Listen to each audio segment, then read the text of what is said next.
So I feel that by 2023, the stock market or Nifty 50 in India, it will hit roughly 21,500 levels. So this is a conservative estimate from my side. Now, since this is an estimate, of course, I can go off. But on this video, I'm going to do two things. Number one, I'm going to help you understand from a macroeconomics point of view as to why this target is very probable. That's one. Second important thing, which sector I'm most bullish about, and I've already started rotating my capital in that particular sector. So I will reveal the answer. If you like this type of macroeconomic content, do press the like button. It allows these type of videos to reach out to more people. So I will explain this entire Nifty targeting story in 5 simple bullet points. So point number one is the maximum gain theory. A lot of traders have started making videos that hey, Nifty is going to hit like 35,000, 40,000, 45,000, etc., etc. So is there any merit in that argument? So in order to better understand this point, let us look at how Nifty 50 behaved in the last 3 crises. So here is the 2008 crisis for you. The market crashed roughly by 60%, right? And how much did it go up by when the recovery started? It went up by roughly 170%. So this was the total run up that happened, approximately 170%. Now let us look at the next major crisis that happened. So this happened in 2020 when there was deep shock to the market due to COVID situation. And what happened then? So the markets corrected by roughly 40%. And how much did they recover by? So if we take this and we move it up until here, so we get 150%. So the markets moved up by 150%. Now we are staring at a third crisis because now people are talking, hey, inflation crisis, interest rate crisis, Russia-Ukraine crisis, China stock market going down, Meta or Facebook getting wiped out by 70%. All other type of crashes are happening. So if you compare this, how much has the fall been by? It has been roughly 18% fall. And if the stock market actually recovers by roughly 150%, then what is the level we are looking at? So if you compare the gain, we are roughly looking at 37,500. So that is the approximate target. Now, is this going to happen? Is this not going to happen? In order to understand that, let us look at 2008 and 2020 crisis and ask yourself a simple question that why did the markets recover so aggressively and made like a 150% gain from the bottom? Well, the answer lies in something called as interest rate. So for example, if I showed you this chart, what you would notice is that this was the interest rate from 2008 all the way to 2016. And again, in 2020, the interest rate was close to 0%. So what is the meaning of 0% interest rate? So first and foremost, this interest rate here we are talking about 0% interest rate in US market, which is a Fed decided or the central bank decided interest rate. In India, we call that rate as repo rate. So this is the government oriented interest rate. This is basically the mother of all interest rate because when the Feds decide 0% rate, it also impacts all other type of interest rate. For example, you might be taking a home loan, that is home loan interest rate. You might be taking a car loan, that is car loan interest rate. You might be taking an education loan, that is the education loan interest rate. So whenever the US Feds or Indian RBI decides to move around this interest rate, what do? They move all the other type of interest rate that is there in the economy. There is a macroeconomic video that I've done about interest rate. You can find the link in the description box. You can check it out. You can understand more about interest rate by watching that video.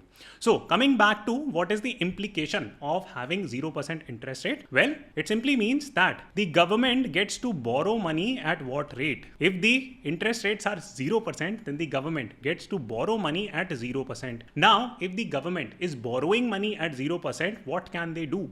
They can borrow almost infinite amount and increase money printing at a very fast rate. That is the key implication. Now, this type of a scenario never existed before 2008. But after 2008, this 0% interest rate became a norm. It became like an anchoring point. This is the interest rate towards which the governments want to move. So now comes the natural question, why is it that the government wants to move towards a 0% rate? Well, again, going back to this, that they get to borrow free money. That's it. And when they get to borrow money for free, they have complete control over the economy. They can move the stock markets simply by doing something called as quantitative easing. They have given it a fancy name called as quantitative easing, but in principle what it simply means is that hey, the government gets a lot of power in terms of printing money, and when the interest rates are close to zero, government gets infinite power to print infinite amount of money, and governments love to have that power. So back to this chart, that in 2008 crisis the interest rate were close to zero. In 2020 the interest rate were close to zero,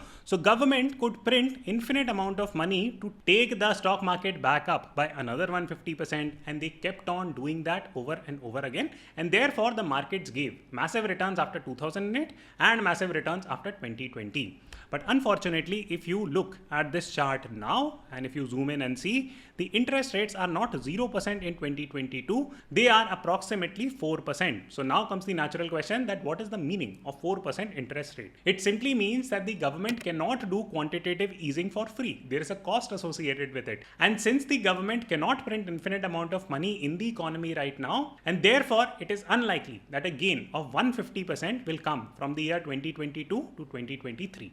So this is the maximum gain. So this brings us to the next natural question and next natural point that, hey, will the stock markets go up? Maybe it will not go up by 150%, but why did you give that target of 21,500? Can you provide some explanation around that? So let me first provide a theoretical concept, and then I will talk about it from a chart point of view.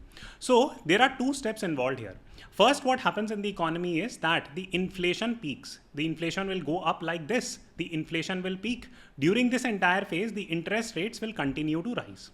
Once the inflation has peaked, that it has made it stop and it starts to fall, the interest rates are cut quite aggressively. The moment the interest rates are cut, the markets start running. So now let me show this to you on the inflation chart of the US economy.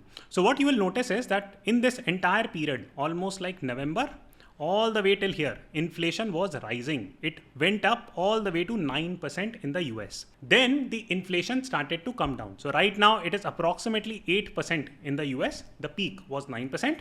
What happened with the interest rate during this time? So during this entire phase, the interest rates were raised from 0% all the way to 4%. Now, the interesting part is that the inflation has peaked. It has started to come down. What is going to happen next? Well, it is very obvious that the interest rates are going to go back from 4% and will make its way all the way to 0%. Is there a way that I can guarantee that to you? Of course, I can't give any guarantee, but there are 2-3 important points that I would like to outline. First and foremost, you must have been hearing this entire debate that Feds meet, they increase the interest rate. Why are they increasing the interest rate? Because the inflation in the economy has gone up really high. And in order to curb inflation, which is the general increase in price rise or just महंगाई बढ़ जाना, in order to curb that price rise, the interest rate was increased. If you don't understand much macroeconomics, this is the simple concept that you need to remember, that if inflation is high and if the interest rates are increased, then the inflation will come down. And that is the game that Feds were playing for the last 1 year. Now what has started to happen is that inflation has definitely peaked. Now, as a result, the interest rate will be cut subsequently in the future. It's not as if that interest rate will be cut next month. Please wait, watch the entire video. You will understand this point more. Now, you might have a natural question that, Akshat, I see inflation at around 8% right now, which is very high. In UK, it is like 10%, which is very high. Now, how will inflation come back to normal levels? So, okay, what is the normal level of inflation in the economy? In the US, it is roughly 3%. So if inflation from 8% can go down to 3%, it means that the Feds can start cutting down the interest rate. So now comes the natural question, when is inflation going to go back to 3%? And the answer is 2023, according to me. Why is that? Let me present some historic data. So here what you would notice is that there are 6 episodes of post-World War II inflation that has taken in the economy. Now take any of these episodes. So inflation peaked here, and how much time it took inflation to come back to that normal level, whatever that normal level back in the day was. So here inflation fell all the way from 20% to approximately 4% in how much time? So roughly 2 years, right?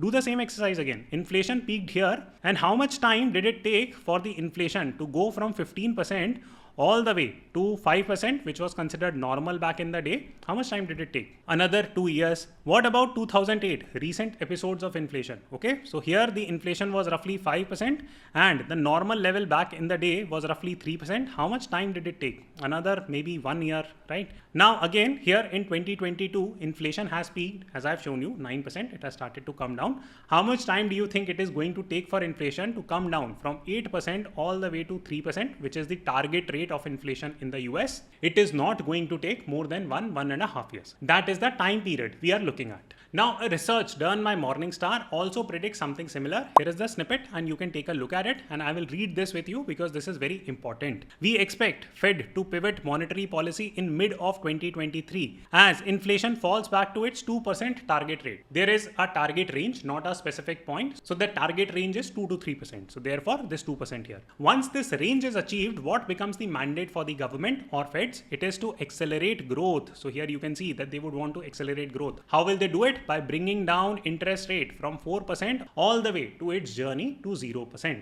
So now comes the final 2 points of the video. One is that why did I say the target is roughly 21,500 Nifty? So there are 2 reasons. One is that we fundamentally understood that the markets are set to go up from a macroeconomics point of view because we are set to cut the interest rate over the next few months. Now, if you analyze the markets from a technical point of view, you will start noticing this, right? So this is a beautiful reverse head and shoulder pattern, and the technicals tell us that if you take this entire depth and stick it here, the target roughly comes out to be around 21,451. So that is the target, 21,500, which I am approximating. Final point, which is the sector that I'm most bullish about. Okay, so here comes macroeconomics, and there is more detailed oriented discussions that I do on YouTube member community. You could consider joining it. Reviews have been excellent. You can ask the members below. They have loved the experience so far, but I will help you understand one of the most important points. When interest rates start to get cut, the growth stocks accelerate. And that is one of the reasons why I am most bullish on US tech stocks right now, especially the highly volatile ones that have depicted the most fall. For example, Meta, Facebook, Google. These are some of the stocks that I'm very bullish about. I'm also very bullish on emerging technology stocks, and I have started diverting more of my money towards those. On tomorrow's community member post, I'm going to present more details about these stocks, and I'm going to subsequently make the video also, but it takes time for me to shoot the video, script it out, etc, etc. So in case you are interested in availing quick information, you could consider joining that community. Finally, do check the description box in case you want to take some positions in US stocks. You could consider doing it via Vested. It's a wonderful platform. They have added a lot of functionalities. Many of you ask me how to analyze and get data on US stocks. Again, you can go and check it on Vested. They have built a wonderful ticker around it. I hope you enjoyed this video. Do press the like button, and I will see you soon.